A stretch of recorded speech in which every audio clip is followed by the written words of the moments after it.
Hey guys, welcome back to NFL Trading Room. My name is Ben, and today we've got a fun video for you. We're going to be breaking down my top five quarterbacks at this point in the draft cycle. Of course, the draft cycle is not fully completed yet, but we're about halfway through the college football season. Nice time to check back in on these quarterbacks. Really, it's going to be a top six because I have a 5A and a 5B, and we'll dive into that once we get there.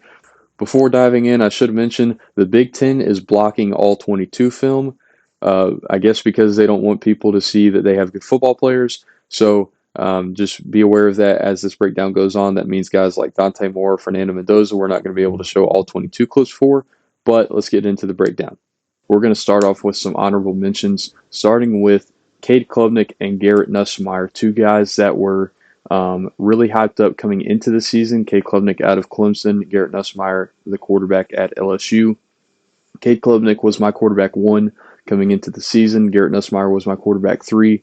So I was very high on these guys, and it hasn't gone so well. With Cade Klubnik, I think he's still got some tools. He's still got a pretty flexible arm, still able to drive the ball with velocity, but a lot of the processing hasn't taken the step that I thought it would. And it's certainly regressed since the latter portion of last season. And then with Garrett Nussmeier, I think he's playing injured right now. He doesn't look healthy at all. But even then, the decision making, the processing hasn't been cleaned up from last year, and just hasn't improved like I thought it would. And he's also a pretty weird physical profile, 6'2", 200 pounds, but he's kind of filled out physically. It doesn't look like he can add a whole lot of weight. So just a really interesting profile there. A couple other honorable mentions. Want to touch on Lenore Sellers, the quarterback out of South Carolina. I want Lenore Sellers to be good really badly because the tools are exceptional, but it's really hard to get a read in that South Carolina offense. The supporting cast is dreadful at best, and it's just really hard to get a full evaluation on him. Now, has he taken the steps that he probably needed to take if he wanted to be a first-round pick this year? Probably not. The processing still needs to take a step. He still needs to play with better timing. The pocket awareness needs to take a step. The accuracy needs to take a step. But he's certainly got every tool in the book that you would need. I would definitely tab him as a return to school candidate, but definitely not to South Carolina. I hope he transfers to somewhere that's got a much better infrastructure, that's got better talent around him, so we can actually see some steps from him in terms of his traits. And then another one, the last one I'll mention for the honorable mention section is Darian Mensah, the quarterback out of Duke. Just a really fun player. He's a redshirt sophomore, so probably not coming out in the draft this year, but has really impressed me so far this season. Throws with exceptional touch. Doesn't have the strongest arm, but still able to put some velocity on it, get it into tight windows. But his accuracy has been the main thing for me, the main draw for me. Still seeing the field well. Athletic kid, just continuing to take steps towards being more of that first round pedigree, and I think he can be that next year. All right, getting into the top five, we're going to start with my 5B. This is essentially my six, but he and 5A have essentially the same grade for me. Is Josh Hoover, the quarterback out of TCU. He's listed at 6'2", 200 pounds. He's got 27 career starts, which is you love to see. He's an advanced processor. TCU puts a lot on his plate schematically. It's not necessarily a pro-style scheme, but they ask him to do a lot in terms of checking protection, in terms of reading the field, making checks at the line. And he's really, I think, improved his arm talent and velocity from 2024, especially with his technique as a thrower. Last year, you saw a lot of, he's putting a bunch of effort into getting velocity on the ball. I think it's much easier for him this year to get velocity on the ball. He's upright. It doesn't look like he's exerting, every ounce of effort in his body to get velo on the ball. Just looks nice and easy for him this year. He throws with really excellent timing. He's aware of when routes are going to break open against specific coverages. He's not necessarily a runner, but he's athletic enough to scramble and create. You're not going to run many read options with him, but he can still scramble around and make plays. He has a willingness to stand in a muddy pocket and fire the football. He's not afraid of pressure in his face. The pocket management is pretty good. There's a time or two, maybe per game, where you may see him, flush out of a relatively clean pocket, but he's more than willing to stand in there in more of a congested pocket and fire the football. The release is lightning quick, a really flexible arm, able to release at all different angles. And I think he really throws with great touch down the field, and even in the red zone where TCU runs some of those tight end pop passes over the middle. You need to have nice touch to be able to connect on those, and he has that touch.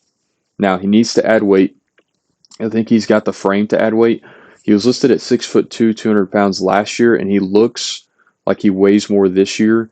So I think he's probably more in that 210-pound range, but I would like to see him get up to 215, 220, just to be able to handle the hits that they take at the next level. There are some times where he sprays throws, especially in the intermediate portion of the field, where he misses high or misses low. So just improving the accuracy in terms of that area of the field, and he's got to clean up the turnovers. Still, the turnover worthy play rate I think has gone down from last year, if I'm remembering that correctly, but still too many times where he's putting the ball in harm's way, and just has to clean that up. He can return to school. He's a redshirt junior, but I really like what Josh Hoover brings as a processor, his improved arm talent. I think he's a high floor quarterback that could be a starter pretty quickly at the next level in the right situation. Moving on to my 5A, it is Brendan Sorsby, the quarterback out of Cincinnati. He's a big boy. He comes in at 6'3", 235 pounds, so he's already filled out physically. He's got 27 career starts, and this guy has been a riser really in recent weeks across the community. Corey Kennan with Daft on Draft has planted his flag for Brendan Sorsby and encouraged me to dive into the tape, and I really enjoyed it. He's got a rocket arm. He's really athletic. He's got NFL tools. You can run designed running stuff with him, whether that's quarterback power, read options, quarterback sweep. And he's starting to see the field more effectively as a processor. I think that was a struggle for him last year at Cincinnati, but he's really improved that so far this year. He flashes the ability to throw with touch. There are times where he's able to loft it over defenders and allow his receivers to run under it and make a play on the football. There are some lapses with his footwork where he gets a little wide and they come a bit apart, but for the most part, it is pretty clean with his footwork. He's a guy that protects the football while still being aggressive. He's only got one interception on the season.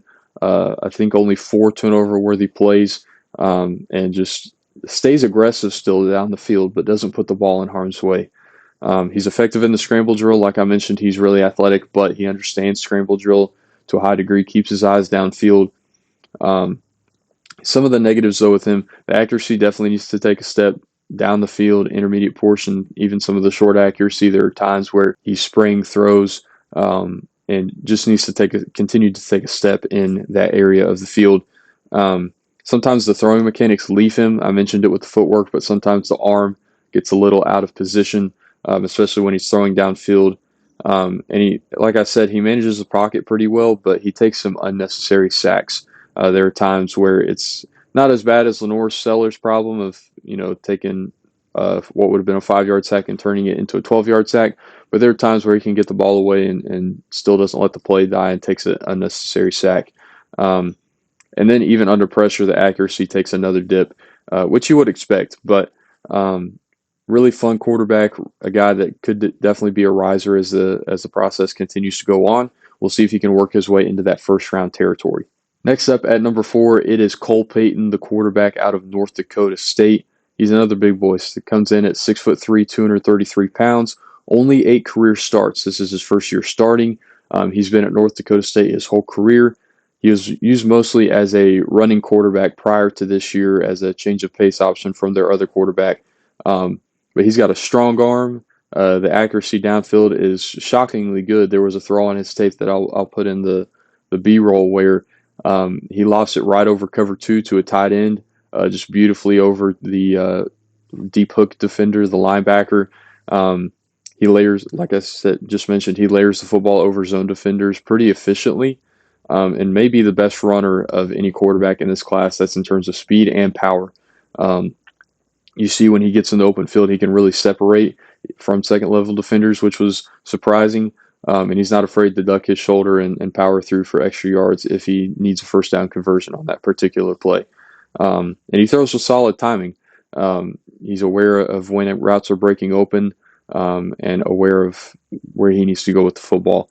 Um, the processing shows encouraging signs, but being at the FCS level, he hasn't been tested a whole lot in terms of disguised coverages. Of course, there's still good football coaches down there. They're still going to disguise coverages, but it's not to the level that you would see at the FBS level. So still a pretty green quarterback in terms of an evaluation, inexperienced, not seen a whole lot. Still, diving into what are the aspects of his game, but really liked what I saw from the limited sample that I have seen, enough to make him number 4 on my list. And just a guy that I'm betting on to continue to improve as his career goes on. And this is his redshirt senior year, I believe, so he does have to declare this year.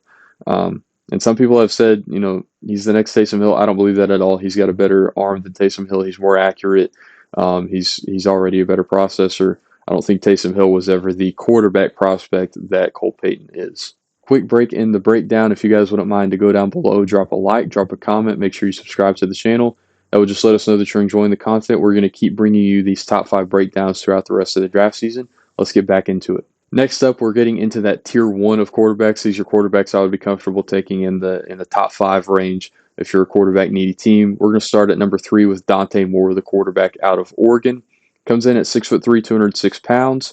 He's got 13 career starts. He started 5 games as a true freshman at UCLA and then transferred over to Oregon before the 2024 season, redshirted a year, and now is the starter this year as a redshirt sophomore.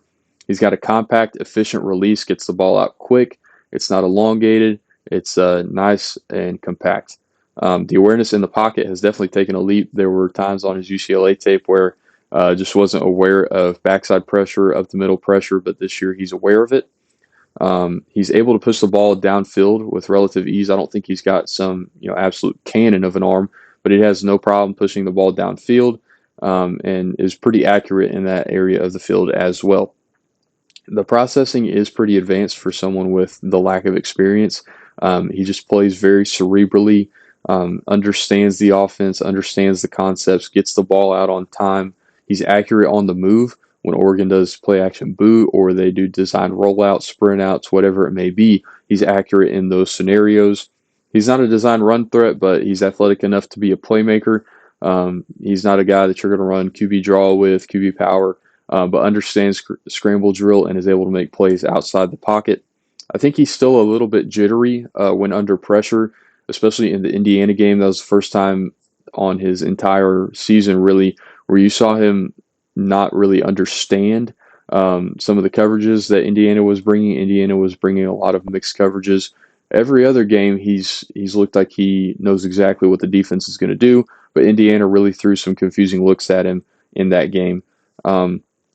Still needs to add weight, and he's got the frame too. I'd like to see him get, like with Hoover, get into that 215, 220 range, just to be able to take the hits that quarterbacks do at the next level and still spray some throws in terms of accuracy, particularly in the short game, which is interesting, but just continuing to clean that up. But really fun player, a guy that I would be comfortable with the top 5 pick taking if I needed a quarterback. But moving on to number 2, it is Ty Simpson, the quarterback out of Alabama. Comes in at 6'2", 208 pounds. He is a redshirt junior. He has 8 career starts. This is his first year starting. Committed to Alabama out of high school. Waited his time behind Jalen Milroe, and now gets the chance to start. He is cerebral in all aspects. That is processing. That is understanding, checking at the line. He has the freedom to do all of that. He's got efficient, clean release. Ball comes out quick. He's got clean footwork. You don't really ever see a time where his footwork looks out of place. I think he's got underrated arm strength. It's definitely NFL caliber. He can push it with velocity. He can get distance on the ball down the field. And he's really accurate to all 3 levels. He's not a designed run threat, but I think he's more athletic than people give him credit for. Able to make plays in scramble drill. Like, I think he's a better athlete than Dante Moore even. And he, like Sorsby, protects the football while remaining aggressive. That's really important. And a fine line to walk is staying aggressive while still protecting the football and not necessarily putting it in harm's way. He understands timing. He plays with great timing, getting the football out on time. I still think under pressure it is a mixed bag at times. Of course, the Florida State game, that was his first start. There were times where he got under pressure and it looked like a chicken with his head cut off. It's gotten much better as the year has gone on, but there's still times where he's under pressure where it looks like he takes his eyes down and doesn't exactly know what to do with the football. Um, the pocket management isn't bad, but it definitely could improve. There are times where you want him to step up in the pocket, and he's willing to do so, but needs to do it more often when that scenario presents itself. And he, like a lot of these other quarterbacks, just needs to add weight. He's listed at heavier than Dante Moore, but he looks skinnier than Dante Moore, so definitely needs to add some weight to his frame. But getting into number one, my quarterback one, Fernando Mendoza, the quarterback out of Indiana, comes in at 6'5", 225 pounds, so prototypical NFL size there.